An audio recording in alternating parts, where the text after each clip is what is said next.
My name's Griffin, and I've been coming to Smithsburg Valley Baptist for about 10 years now.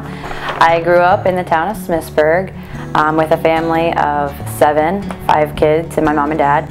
I always grew up kind of just knowing about God and always having strong faith, and occasionally going to church with my grandma and granddad, and just always taught to really believe and have faith, and everything would work through it.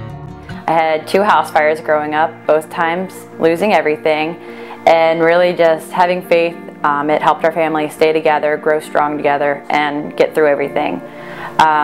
Growing up, when I was about 14, I went to Young Life, and that's where I was more introduced into God and around the fellowship of friends.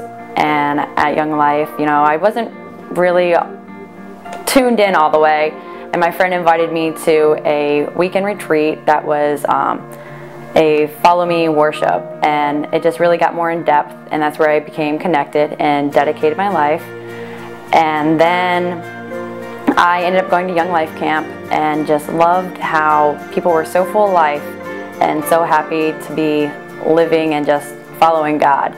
That's when I really decided not just to dedicate my life, but live like they did and just go all at it. And that's when I really became involved at Smithsburg, and through the years, had some distractions and whatnot, but for my 21st birthday, I decided to get baptized and totally commit my life.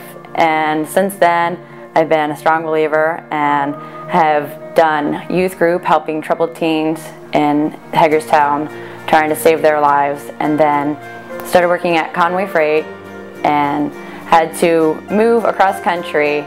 And the most important thing to me was to find a church that I loved and felt home at. And it took about 10 churches, but I found my place, and then I met my husband Scott, and we moved here, and he fell in love with Smithsburg, and now I'm still just feeling good and loving life and being a good Christian.